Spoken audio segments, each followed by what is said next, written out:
Mimi naitwa Odilo John, ni mwanaparokia hapa, parokia ya Mtakatifu Teresia Mtoto Yesu, Nzasa, kanisa jipya kabisa la Hija kwenye dekania yetu. Naam. Asante sana Bwana Odilo. Tungependa kufahamu mambo machache kwa sababu wewe ni mtu wa familia. Haswa. Ni baba, unaongoza familia nyumbani, lakini pia umetoka katika familia. Yeah, sure. Wewe unazungumziaje hali ya malezi ya kifamilia ukilinganisha wakati nyinyi mnalelewa kama watoto na sasa wewe umekuwa baba unalea watoto? Swali kwa kweli ni swali zuri sana. Kwenye malezi ni sekta ambayo tunaita ni sekta mtambuka, kwa sababu kila mmoja kuna namna anafikiri anavyomlea mwanaendo sahihi. Yaani ukipita kwenye kila familia, kila mmoja anaona yeye yuko sahihi kwa namna ile ambavyo anamlea mtoto, na hatujapata bado muongozo ambao kwamba bana kumlea mtoto utafuata hatua 1 2 3 4 5. Hatuna huo mwongozo ambao ni rasmi. Kumbe swala la malezi ni swala mtambuka. Sasa basi ameuliza vizuri sana kwamba mimi nimetoka kwenye familia, nililelewa kwenye familia, alafu sasa na mimi nalea wanangu wale ambao wanakuwa. Ni mambo gani sasa hapa ambayo ya kuzingatia?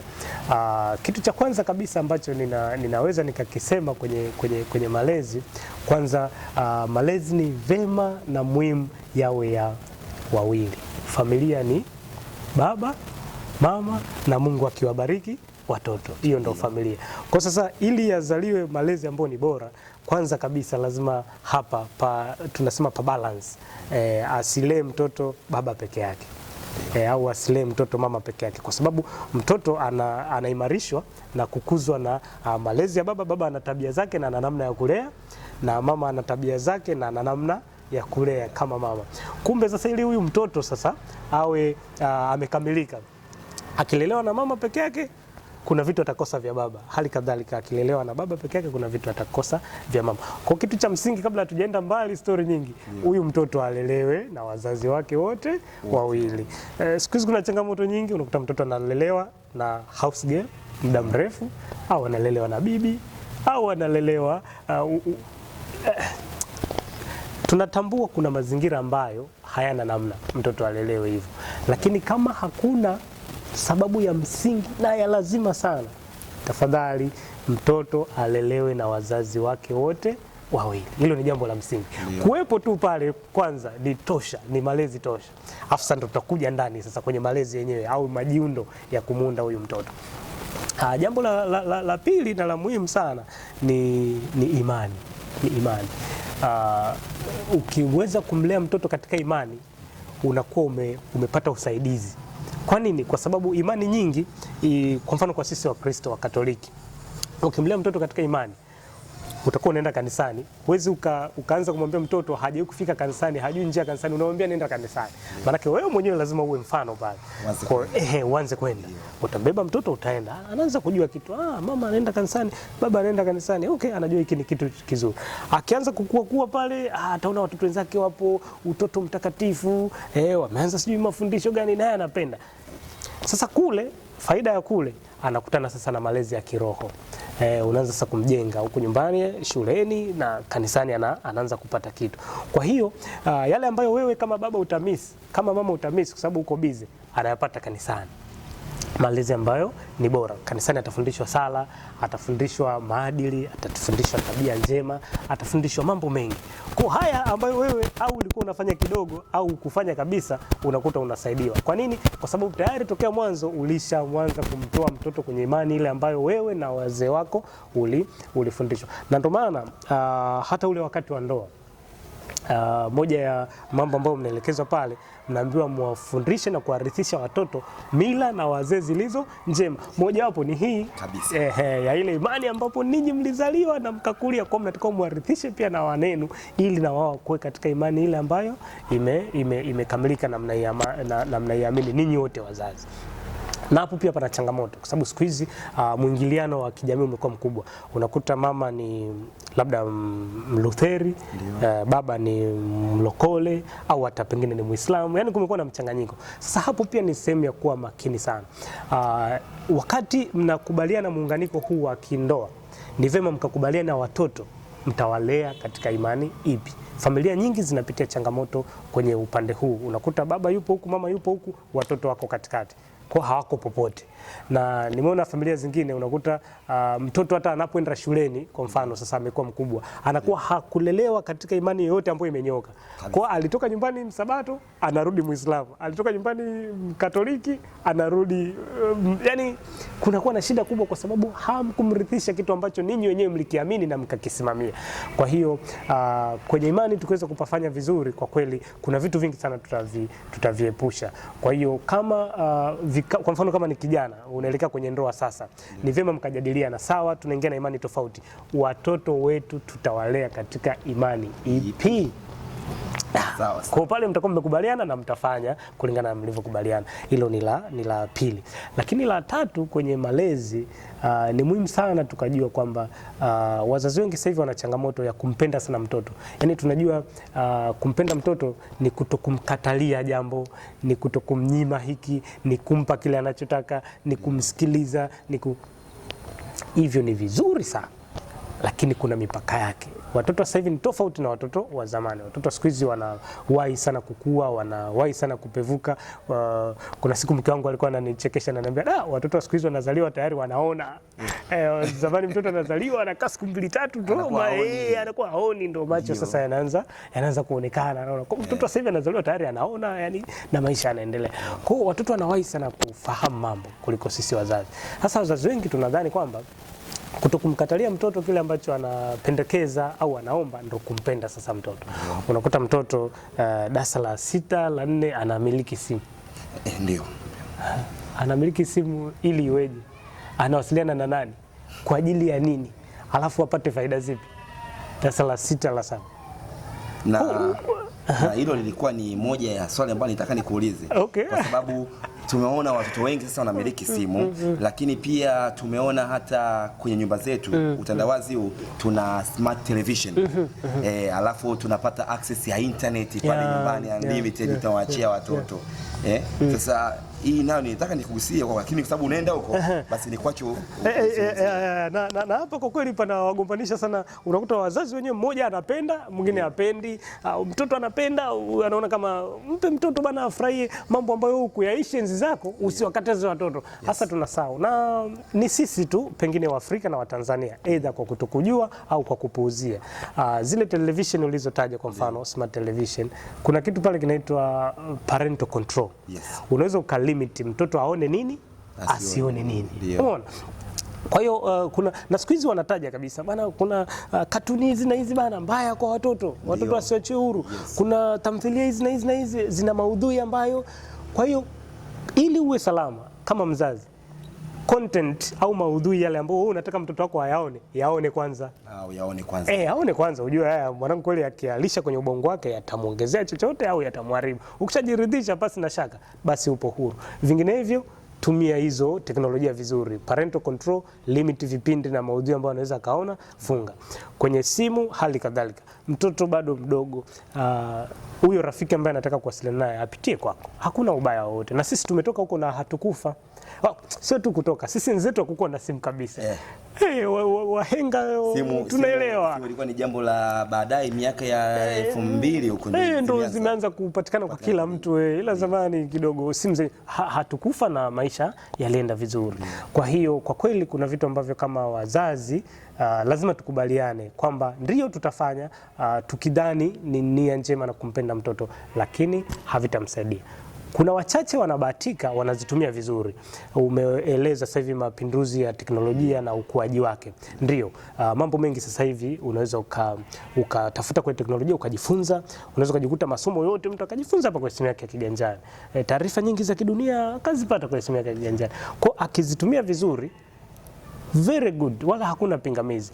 Mara nyingi shida inakuja pale sasa mtoto anapotumia hivi vitu vibaya. Na kwa hali ya kawaida ya mtoto na katika ukuaji tunapenda kujaribu hiki, tunajaribu kile. Sasa hapo kwenye mstari mwembamba kati ya kujifunza na kujaribu wanavyokutana navyo, hapo sasa ndo pa kusimamia kama mzazi ili usimpoteze. Sasa wewe kama mzazi, lakini pia ni mdau wa malezi kwa watoto, kuna upande mwingine unaweza tukanyoshea kidole labda mfumo wa elimu wa nchi yetu, labda kwa sababu miaka ya nyuma mtoto kuja kufahamu kuwa mama anabeba mimba, anakaa nayo miezi 9, sio anajifungua, ilikuwa haipo. Ukiona mama na mtoto tunajua ameenda kumnunua au ameenda kumuokota sokoni. Lakini sasa hivi watoto wanafundishwa shuleni wakiwa na darasa la 5, la 6 na kuendelea. Na pengine imekuwa kubwa zaidi hata kwenye masimulizi tu ya mtaani. Tunaona imekuwa kawaida, watu wazima wanazungumza na watoto hizo mada. Wewe unazungumziaje kama mdau wa malezi? Umeuliza swali zuri sana. Nikupe mfano. Ndiyo. Unajua ukitaka kuweka maji mengi kwenye chupa ndogo. Maji ni mengi hapo kwenye chombo fulani, unataka kuweka kwenye chupa ndogo. Wale wenzetu kuna kitu kile kifaa kinaitwa fano, sijui. Yes. Kina mdomo huku alafu kina njia nyembamba. Unakivisha pale kwenye chupa, alafu sasa unamimina ile maji yanaingia mle. Ndio. Sasa kuna watu wawili. Kuna mmoja anatumia fano kumimina haya maji mengi kwenye chupa ndogo, alafu kuna mmoja yeye anatumia lile dumu lake au ndoo yake kumimina kwenye chupa ndogo. Ni upi ataweka maji kiusahihi kwenye chupa? Yule wa kwanza ambaye anatumia fano, si ndio? Sasa hapo ndo kwenye elimu yetu ya Tanzania unaweza kuwa unafundisha maudhui yale content ile. Huyu mmoja akatumia fano, huyu asitumie fano. Ni upi atafanikiwa? Yule wa kwanza. Inategemea na huyu mfundishaji na mpokeaji. Okay. Huyu mfundishaji na mpokeaji. Ambaye ametumia fano atajua kabisa ndio nafundisha, ndio ni mtaala pengine unaniongoza hivyo, lakini nitumie fano. Fano ni nini? Kuna sasa kihunzi cha maadili. Maadili yetu yanatutakaje, mila na tamaduni zetu. Kuna maneno huwezi ukatamka mbele ya mtoto mdogo, bado ubongo wake ni mchanga kuchakata na kutafsiri na kadhalika. Kwa hiyo ndio hizi fano sasa ninazotumia. Kwa hiyo syllabus, lakini wewe ni mwalimu, ndio maana ni taaluma umesomea kwa muda mrefu. Kwa hiyo unaweza kutumia sasa fano kuhakikisha huyu mtoto ndio unampa ile elimu, lakini unampa kwa maana kwamba haitamdistract, haitamharibia ubongo wake kwa namna ambavyo bado ni mchanga kufikiri na kutafsiri mambo. Kwa hiyo kwenye elimu hapa ni namna tu, kwa sababu hata sisi tulifundishwa, au si unakumbuka pale tulifundishwa, lakini hatukuona kuvunjika sana kwa maadili, japo elimu tulipata ile. Sidhani kama kuna mabadiliko makubwa sana. Ndiyo. Lakini hakukuwa na upotoshaji au uharibifu wa sasa ambao tunaona kuna vitu vinakuwa ndivyo sivyo. Mtoto mdogo tu anaweza kukuuliza maswali, baba mwenyewe anamwambia sikiliza, kuna simu imepigwa hapa mara moja, hebu naomba niipokee afu nitakurudia, alafu ndo kesho unarudi usiku uko unaogopa pale maswali, hapa namjibuje mtoto? Unajibu kitu gani? Ameyapata wapi? Tunaanza kuwakimbia watoto. Kumbe kuna namna ambayo tunaweza tukaboresha, ndio hata kama mitaala inatutaka na kadhalika, lakini wale walimu sasa na wale wanaofikisha ujumbe kwa watoto waweze pia kuangalia mila na tamaduni zetu zinasemaje, mazingira yetu kwa sasa, huyu mtoto umri wake na uwezo wake wa kuchakata taarifa na kadhalika na unafikisha tu kwa namna ambavyo hata na elimu ni swala endelevu.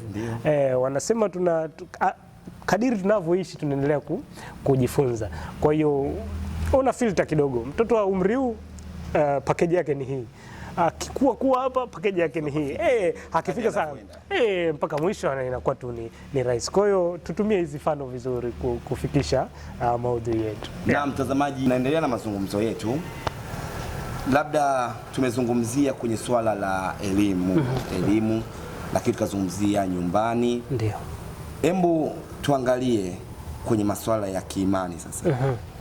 Kwenye masuala ya kiimani, wewe unashauri nini kifanyike ambacho umeona ni tofauti na wakati ule ambao nyinyi mlikuwa mnakuwa au tulikuwa tunakuwa? Narudi pale kwenye point ya kwanza. Namba moja, wazazi wote wawili washiriki kwenye malezi ya mtoto.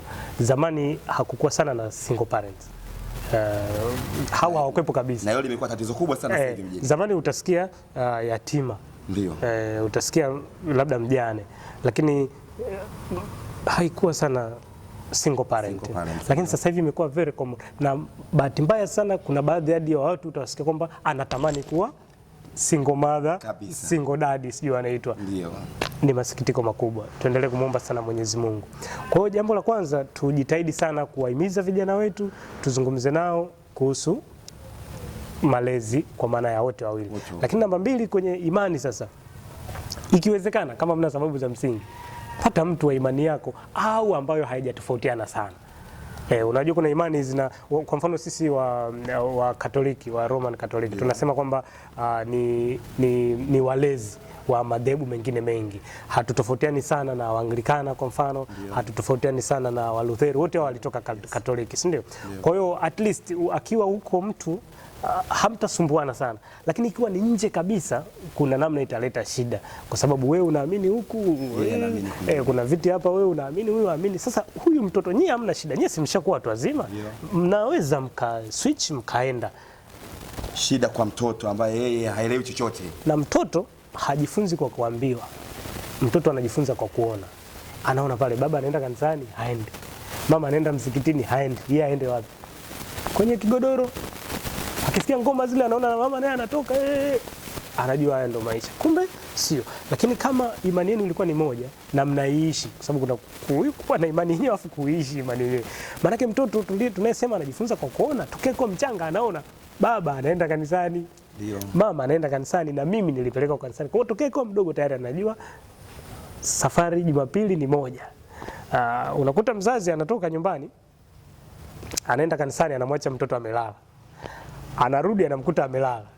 Anamwandalia chai, anamwandalia, anaenda kumwamsha, amka baba, yani mzazi kamwacha mtoto kalala, na yeye anarudi kumwandalia mtoto tena kitafunwa. Aliyelala anamwandalia tena kitafunwa, na anaenda kumwamsha, baba amka baba. Mtoto ni mfalme. Na ndo kumpenda mtoto. Alafu unategemea huyu sasa ndo baba pia.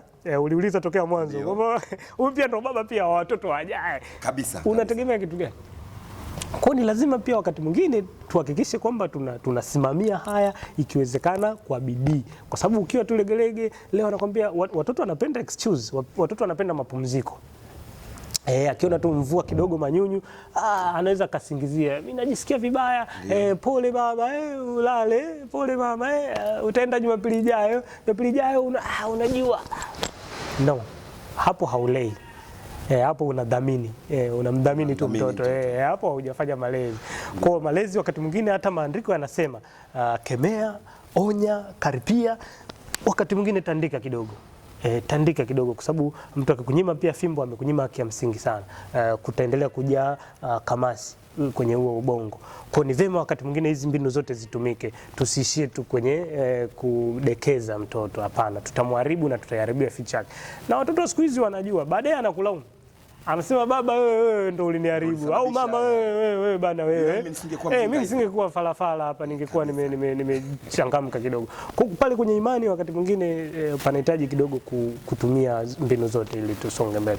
Kisha kuwa na imani hiyo sasa ambayo tumetoka nayo huko, wewe na mimi wote tu na mwenzao na mwenza wako mpo dhehebu moja, muishi kwa vitendo, sababu mtoto anajifunza kwa kuona. Hamtatumia nguvu kubwa. Hawezi kumwambia mtoto nenda kanisani wewe umelala. Kabisa. Haendi. Nenda jumuiya. Wewe umelala. Haendi. Hao ataenda siku 2-3 kukuridhisha, kuna mahali utaweza kumuelekeza. Lakini kama uliipanda ni kama mbegu, itamea. Atakuwa anajiongoza mwenyewe hata anapokuwa kijana. Na ndio maana hata maandiko yanasema kwenye ile Mithali kama sijakosea 22. Mlee mtoto katika njia impasa, naye hata iacha hata atakapokuwa mzee. Kabisa. Umeona? Kwa hiyo tulitakiwa tupande mbegu hapa tokea kwa mtoto, ili atakapojitegemea tayari anaweza kujisimamia katika ile imani njema ambayo tayari mlishaipanda. Kwa hapo ni pa msingi sana. Tokea kwa mtoto, panda hiyo mbegu. Lakini jambo pia lingine la msingi hapa kwenye imani, sasa hivi pia tuna changamoto kubwa. Kwa mfano kwa maeneo ya mjini. Ndio. Ukitoka nyumbani unaenda kwenye kanisa lako ambalo unaabudu, unaweza kupita makanisa mengine 20 hapo katikati. Kabisa. Sasa hiki pia ni kitu cha kuangalia kwenye swali lako la imani, ni muhimu sana.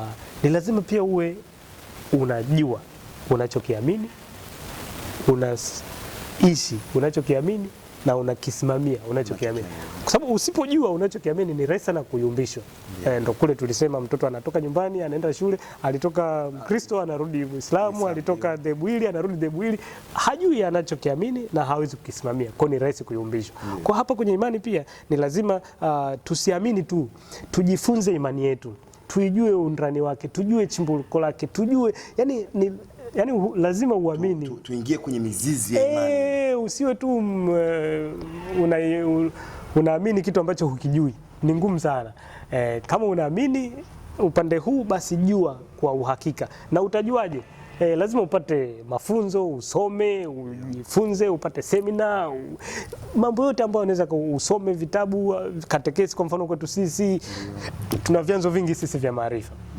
Kwa vile pale sasa neno lenyewe la Mungu ulijue, ulisome kweli kweli, sio juu tu mstari mmoja umesema hivi, hujaangalia ulikotoka na unakoelekeza na mazingira wakati ule na mazingira huo unachukua kama ulivyo, unasema ona hapa.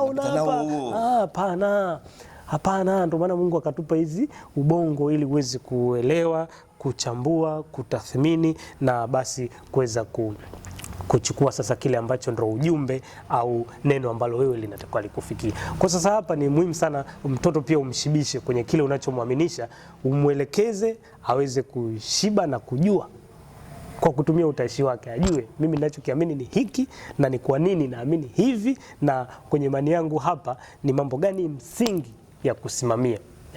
Sisi tuna mambo msingi katika imani zetu.